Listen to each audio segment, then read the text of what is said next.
Assalamualaikum warahmatullahi wabarakatuh.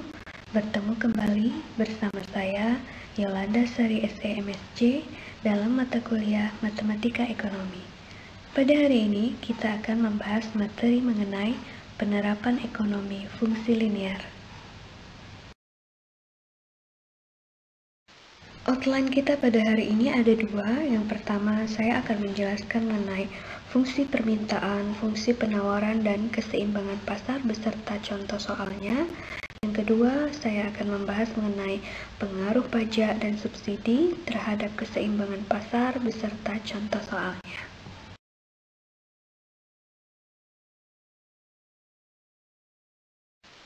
Sebelumnya jangan lupa untuk mensubscribe channel YouTube saya dan jangan lupa klik tombol like serta klik tanda lonceng untuk terus mendapatkan materi matematika ekonomi.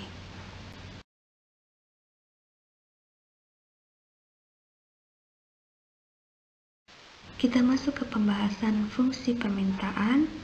Fungsi permintaan itu adalah fungsi yang menghubungkan antara variabel harga yang disimbolkan dengan P dengan variabel jumlah barang yang diminta yang disimbolkan dengan Q.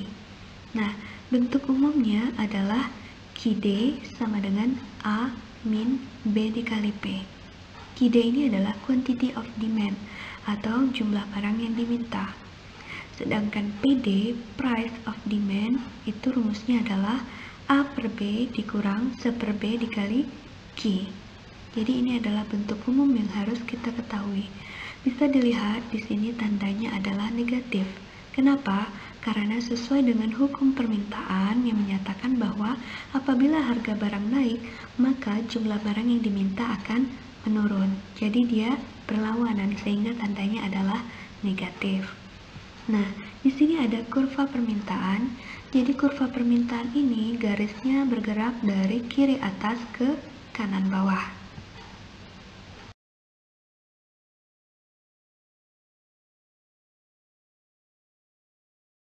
Selanjutnya kita masuk ke fungsi penawaran.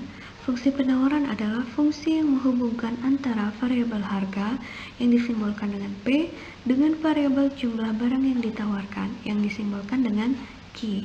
Bentuk umumnya adalah QS atau quantity of supply sama dengan min A ditambah B dikali P atau price of supply sama dengan A per B ditambah 1 per B dikali Q. Bisa dilihat di sini tandanya adalah plus, karena ini sesuai dengan hukum penawaran yang menyatakan bahwa apabila harga barang meningkat, maka jumlah barang yang ditawarkan juga akan meningkat, sehingga di sini tandanya adalah plus. Untuk kurva penawaran, garisnya bergerak dari kiri bawah ke kanan atas.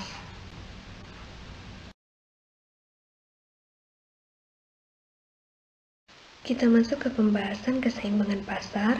Jadi keseimbangan pasar itu terjadi apabila jumlah barang yang diminta sama dengan jumlah barang yang ditawarkan. Bentuk umumnya ada dua. Bisa kita lihat dari sisi kuantiti atau jumlah barang, maka yang digunakan adalah persamaan QD sama dengan QS. Bisa juga kita lihat dari sisi price atau harga, maka persamaan yang kita gunakan adalah PD sama dengan PS. Di mana QD itu adalah jumlah barang yang diminta, QS adalah jumlah barang yang ditawarkan, PD adalah harga barang yang diminta, PS adalah harga barang yang ditawarkan, QE adalah jumlah barang keseimbangan, PE adalah harga barang keseimbangan, dan E adalah equilibrium atau titik keseimbangan. Bisa kita lihat dari kurvanya, ada dua garis yang satu sama lain saling bertemu, itu menjadi satu titik keseimbangan atau yang kita sebut dengan equilibrium.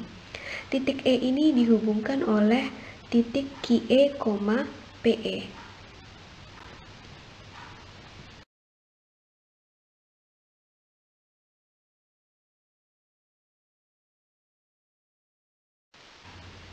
Agar lebih memahami, mari kita coba melalui contoh soal berikut. Diketahui quantity of demand atau QD sama dengan 15 dikurang P. Dan quantity of supply atau QS sama dengan min 6 ditambah 2P. Yang ditanya, Berapa jumlah barang keseimbangan atau QE dan harga keseimbangan atau PE, serta gambarkan kurvanya. Kita coba jawab contoh soal tadi. Yang ditanya adalah harga keseimbangan dan jumlah barang keseimbangan setelah diketahui QD dan QS-nya. Maka persamaan yang kita gunakan adalah QD sama dengan QS. Kita masukkan saja nilainya. QD 15 kurang P sama dengan QS-nya min 6 ditambah 2P. Nah, sesama angka kita satukan dan sesama huruf kita gabungkan. Di ruas kiri saya memasukkan angka. Jadi, min 6 pindah ruas ke kiri jadi plus. Maka 15 ditambah 6 sama dengan 2P ditambah P. Min P pindah ruas ke kanan jadi plus. Sehingga hasilnya 15 ditambah 6 adalah 21, 2P ditambah P adalah 3P. Sehingga hasilnya di sini dapatlah harga keseimbangan 21 dibagi 3, hasilnya adalah 7. Jadi harga keseimbangannya adalah 7. 7 ini kita masukkan ke rumus antara dua ini, QD dan QS. Salah satunya bisa kita pakai. Di sini saya memakai rumus Q sama dengan 15 kurang P. Tinggal kita ganti P-nya dengan 7. 15 dikurang 7 sama dengan 8. Sehingga didapatlah jumlah barang keseimbangannya adalah 8. Maka titik keseimbangan atau equilibriumnya adalah QE, PE sama dengan 8,7. Nah, sekarang bagaimana cara menggambar kurva keseimbangannya?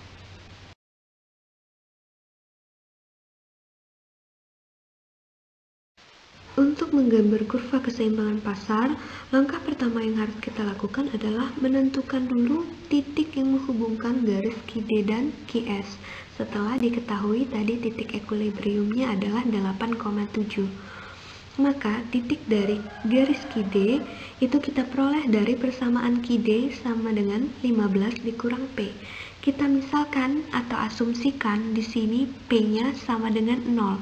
Kita ganti huruf P ini dengan angka 0.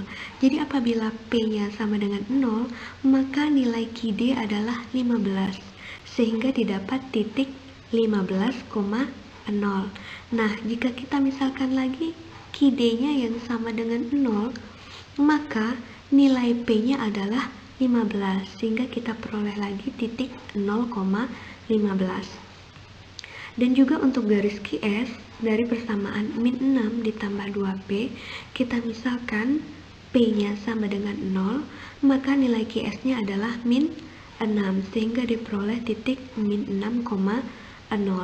Nah, bila QS-nya yang sama dengan 0, maka nilai P adalah 3, sehingga didapat titik 0,3. Nah, dari kelima titik ini kita hubungkan masing-masing. Yang pertama titik equilibrium atau titik 8,7. Ini 8,7 sehingga diperoleh nilai E atau titik keseimbangan E. Selanjutnya titik 15,0. 15,0 itu posisinya di sini. Titik 0,15 itu posisinya di sini. Jadi, dua titik ini kita hubungkan menjadi satu garis, yakni garis QD. Berikutnya, untuk garis QS, titik pertama adalah min 6,0 di sini, dan titik berikutnya adalah 0,3 di sini. Nah, dua titik ini kita hubungkan melalui titik equilibrium juga, sehingga diperolehlah garis QS. Garis yang menghubungkan QD dan QS itu disebut dengan titik equilibrium atau titik keseimbangan. Kita masuk ke pembahasan pengaruh pajak dan subsidi terhadap keseimbangan pasar. Yang pertama kita melihat dulu pengaruh dari pajak. Jadi pajak yang dikenakan atas penjualan suatu barang itu menyebabkan harga jual barang tersebut naik. Nah, produsen akan berusaha untuk mengalihkan sebagian beban pajak tersebut kepada konsumen dengan jalan menawarkan harga jual yang lebih tinggi. Nah, pengenaan pajak sebesar T atas setiap unit barang yang dijual itu menyebabkan kurva penawaran bergeser ke atas. Jika sebelum pajak persamaan penawarannya adalah QS sama dengan min A ditambah B dikali P atau PS sama dengan A ditambah B dikali Q, maka sesudah adanya pajak rumusnya menjadi QST sama dengan min A ditambah B dikali P dikurang T atau PST sama dengan A ditambah T ditambah B dikali Q. Contohnya, sama seperti tadi, diketahui QD sama dengan 15 dikurang P dan QS sama dengan min 6 ditambah 2P. Yang ditanya adalah berapa harga keseimbangan dan jumlah barang keseimbangan sebelum pajak dan sesudah pajak bila dikenakan pajak per unitnya adalah sebesar 3. Kita coba jawab ya. Sebelumnya sudah diketahui titik equilibriumnya adalah 8,7. Nah, permintaannya, persamaannya adalah QD sama dengan 15 dikurang P, atau kalau mau kita rubah ke dalam bentuk price atau harga menjadi PD sama dengan 15 dikurang Q. Nah, penawaran sebelum pajak, karena di sini yang berubah hanya kurva penawaran, sehingga penawaran sebelum pajak itu sebesar min 6 ditambah 2P, atau kalau kita ubah ke dalam bentuk harga atau PS menjadi 3 ditambah 0,5Q. Nah, penawaran setelah pajak yang dikenakan sebesar 3 per unit, maka rumus penawarannya setelah pajak pasti berubah menjadi min 6 ditambah 2 dikali P dikurang 3, karena T-nya tadi adalah sebesar 3.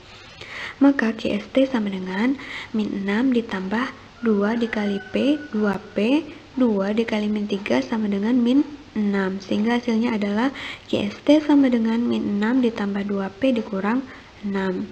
Min 6 dikurang 6 adalah min 12. Maka hasil akhirnya QST adalah min 12 ditambah 2P. Atau kalau mau kita selesaikan lewat harga atau PST, maka rumusnya 3 ditambah 3 dalam kurung ditambah 0,5 Q. PST sama dengan 3 ditambah 3 adalah 6, maka hasilnya adalah PST sama dengan 6 ditambah 0,5 Q. Untuk keseimbangan pasar, kalau kita ingin mencari masing-masing, boleh melalui jumlah barang atau quantity, boleh lewat harga barang atau price atau PD. Maka rumusnya menjadi QD sama dengan QST. 15 dikurang P sama dengan min 12 ditambah 2P. Ini persamaan yang lama, QD kita masukkan lagi, dan QST ini adalah persamaan setelah dikenai pajak sebesar 3 per unit.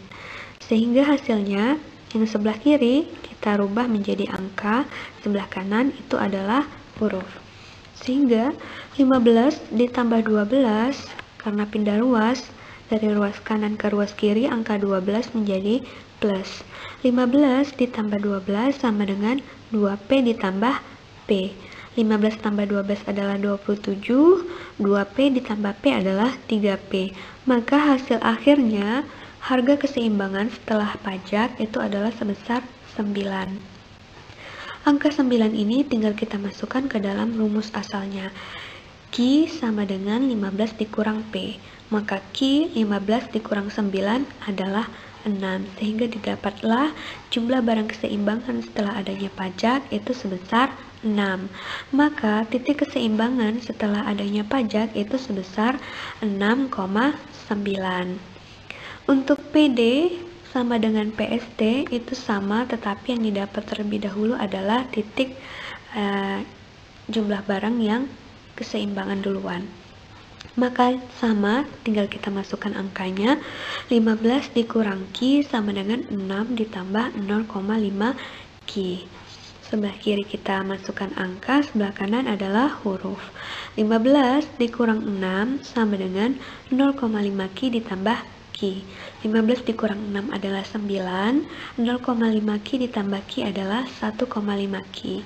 Maka didapatlah jumlah barang keseimbangan setelah adanya pajak, yakni 9 dibagi 1,5, hasilnya adalah 6. QET atau jumlah barang keseimbangan setelah pajak sebesar 6 kita masukkan melalui rumus asalnya. Saya menggunakan P sama dengan 15 dikurang Q. Maka P sama dengan 15 dikurang 6 sama dengan 9. Didapatlah harga barang keseimbangan setelah adanya pajak adalah sebesar 9. Maka titik keseimbangannya setelah adanya pajak adalah 6,9.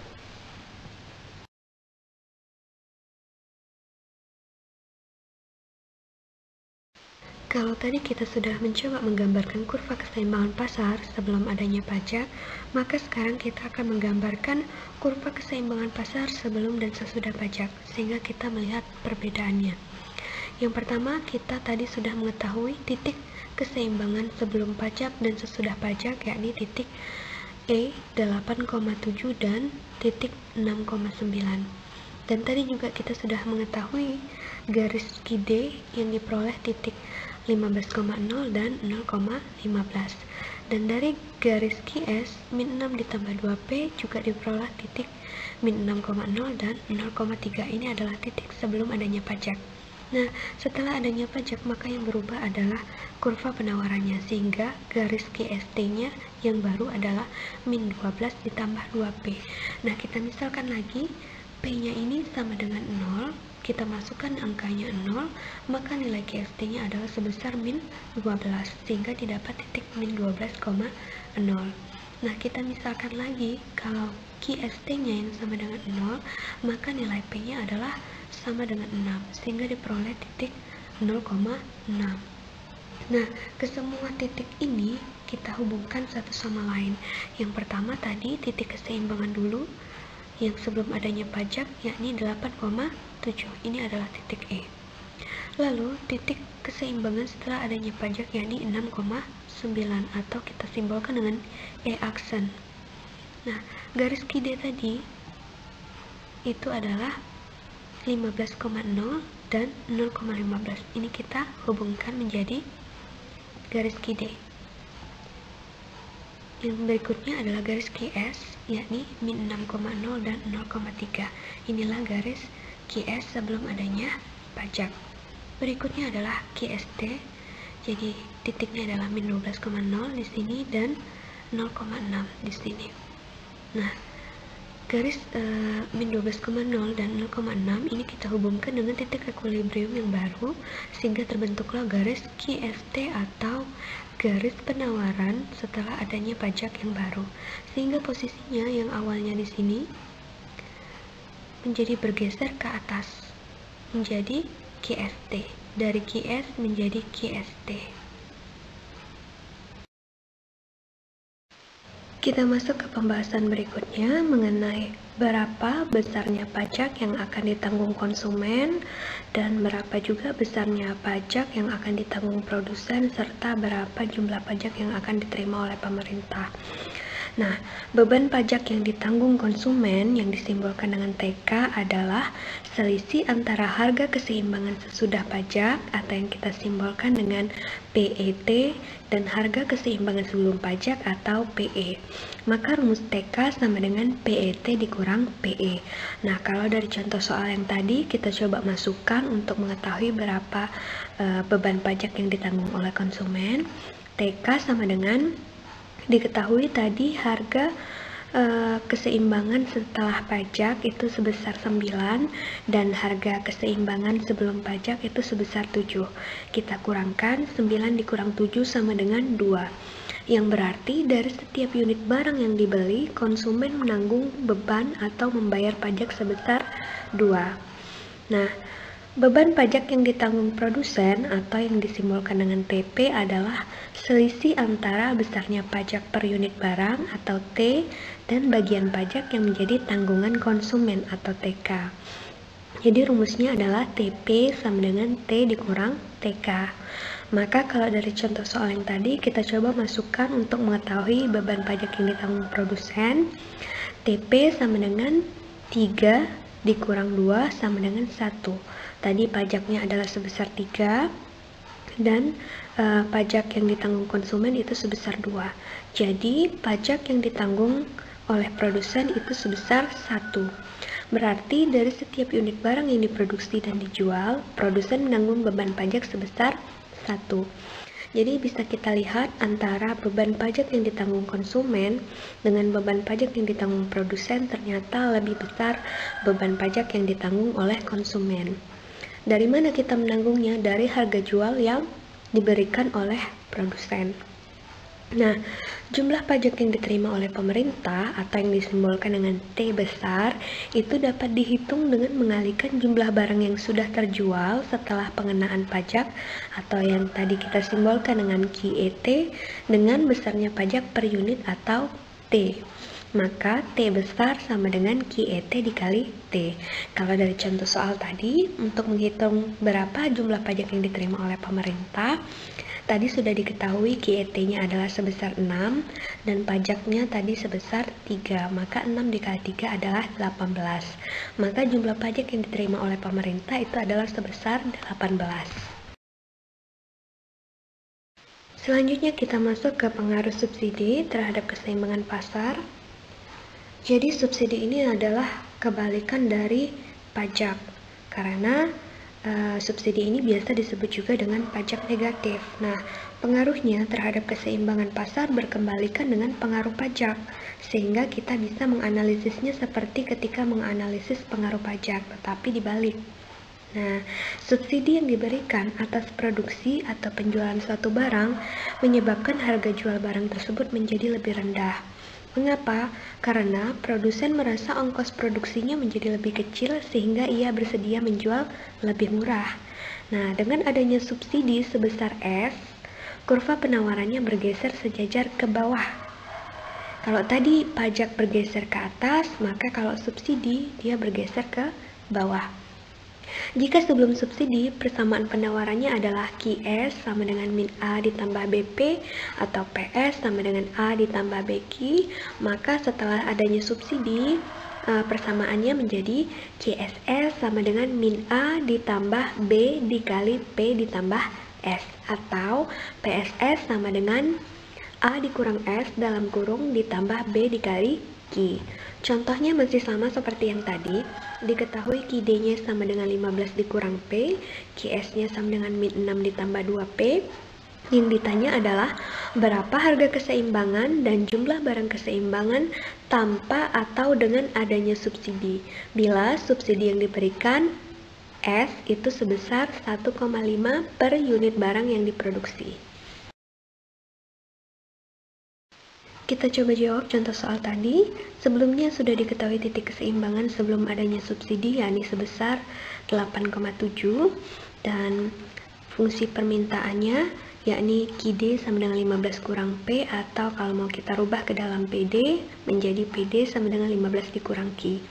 Nah, penawaran tanpa subsidi tadi persamaannya adalah QS sama dengan min 6 ditambah 2P, atau kalau mau kita rubah ke dalam PS menjadi PS sama dengan 3 ditambah 0,5 Q.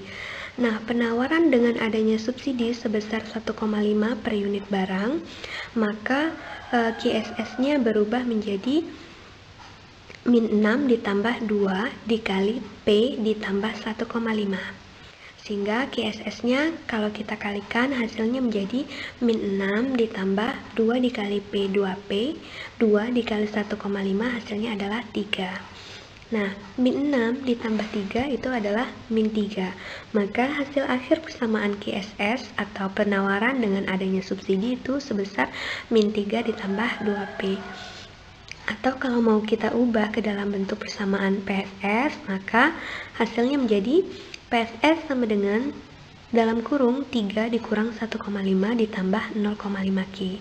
Nah, 3 dikurang 1,5 ini adalah 1,5, maka PSS sama dengan 1,5 ditambah 0,5 Q. Nah, kalau kita cari masing-masing keseimbangan pasarnya setelah adanya subsidi, maka titik keseimbangan yang baru yang diperoleh adalah kita masukkan ke dalam rumus keseimbangan pasar, QD sama dengan QSS. Kita masukkan angka atau persamaannya, 15 dikurang P sama dengan min 3 ditambah 2P. Sebelah kiri adalah angka dan sebelah kanan adalah huruf. Maka 15 ditambah 3 sama dengan 2P ditambah P. Maka hasilnya adalah 18 sama dengan 3P. Maka didapatlah titik keseimbangan yang baru setelah adanya subsidi adalah sebesar 6. Ini adalah harga keseimbangan setelah adanya subsidi. Nah, tinggal kita masukkan harga keseimbangan tersebut ke dalam rumus Q. Saya menggunakan Q sama dengan 15 dikurang P. Maka 15 dikurang 6 hasilnya adalah 9. Maka jumlah barang keseimbangan yang baru setelah adanya subsidi adalah sebesar 9. Maka titik keseimbangan yang baru atau titik aksen itu adalah sebesar 9,6. Nah, kalau mau kita selesaikan lewat price atau harga, maka kita masukkan ke dalam rumus keseimbangan pasar PD sama dengan PSS. Tinggal kita masukkan persamaannya, 15 dikurang Q sama dengan 1,5 ditambah 0,5 Q. 15 dikurang 1,5 sama dengan 0,5 Q ditambah Q. 15 dikurang 1,5 adalah 13,5. Dan 0,5 Q ditambah Q adalah 1,5 Q. Nah, maka dapatlah QES-nya atau jumlah barang keseimbangan setelah adanya subsidi, yakni 13,5 dibagi 1,5 hasilnya adalah 9. Sehingga didapatlah titik QES atau jumlah barang keseimbangan setelah ada subsidi sebesar 9. Tinggal kita masukkan ke dalam rumus P-nya. P sama dengan 15 dikurang Q. Maka 15 dikurang 9 hasilnya adalah 6. Didapatlah harga keseimbangan yang baru setelah adanya subsidi sebesar 6. Maka titik keseimbangan yang baru setelah adanya subsidi atau titik E aksennya adalah sebesar 9,6.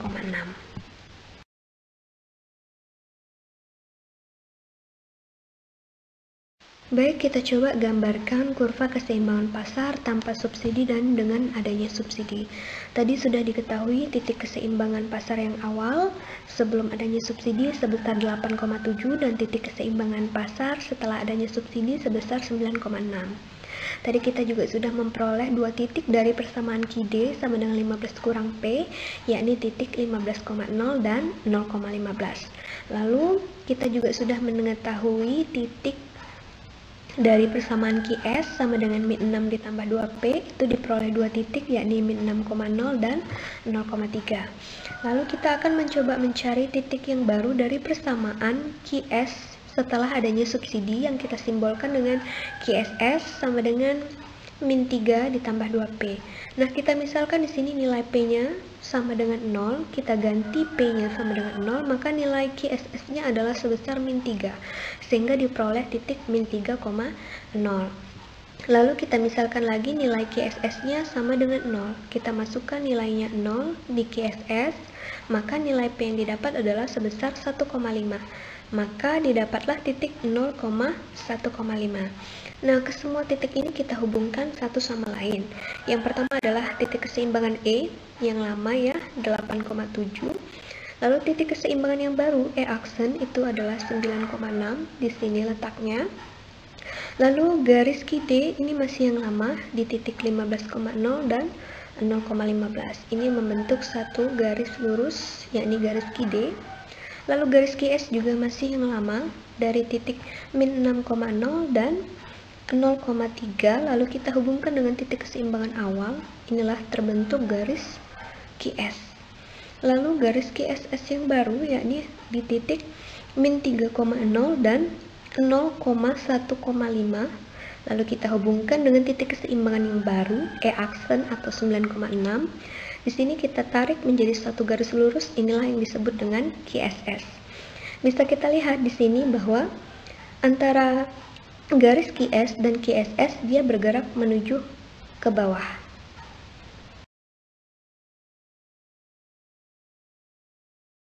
Selanjutnya kita akan menghitung berapa besarnya subsidi yang akan dinikmati oleh konsumen dan berapa subsidi yang akan dinikmati oleh produsen serta berapa jumlah subsidi yang akan dibayarkan oleh pemerintah. Nah, bagian subsidi yang dinikmati oleh konsumen atau yang disimbolkan dengan SK adalah selisih antara harga keseimbangan tanpa subsidi atau PE dan harga keseimbangan subsidi atau PES. Maka rumusnya adalah SK sama dengan PE dikurang PES. Nah, kalau kita coba melalui contoh soal yang tadi, maka subsidi yang dinikmati oleh konsumen atau SK adalah sebesar 7 dikurang 6 sama dengan 1. Kita ketahui tadi, harga keseimbangan tanpa subsidi adalah sebesar 7 dan harga keseimbangan setelah adanya subsidi sebesar 6. Maka 7 dikurang 6 adalah 1. Yang berarti dari setiap unit barang yang dibeli, konsumen secara tidak langsung menerima subsidi sebesar 1 dari subsidi per unit barang. Nah, bagian subsidi yang dinikmati produsen atau yang disimbolkan dengan SP adalah selisih antara besarnya subsidi per unit barang atau S dan bagian subsidi yang dinikmati oleh konsumen atau SK. Maka rumusnya adalah SP sama dengan S dikurang SK.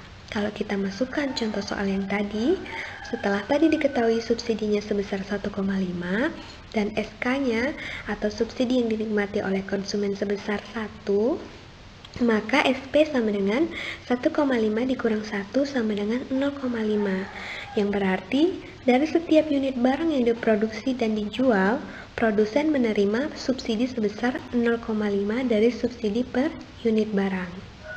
Nah, berapa besarnya jumlah subsidi yang dibayarkan oleh pemerintah? Yang disimbolkan dengan S itu dapat dihitung dengan mengalihkan jumlah barang yang terjual setelah subsidi atau QES dengan besarnya subsidi per unit barang atau S. Jadi rumusnya adalah S besar sama dengan QES dikali S kecil. Kalau kita masukkan contoh soal yang tadi sudah diketahui jumlah barang setelah adanya subsidi itu sebesar 9 dan subsidinya tadi sebesar 1,5, maka 9 dikali 1,5 hasilnya adalah 13,5. Maka jumlah subsidi yang dibayarkan oleh pemerintah itu adalah sebesar 13,5. Terima kasih karena sudah menyimak materi hari ini mengenai penerapan ekonomi dari fungsi linear. Apabila ada materi yang masih membingungkan, silakan bertanya di kolom komentar. Sampai bertemu dengan materi-materi berikutnya. Saya akhiri. Wassalamualaikum warahmatullahi wabarakatuh.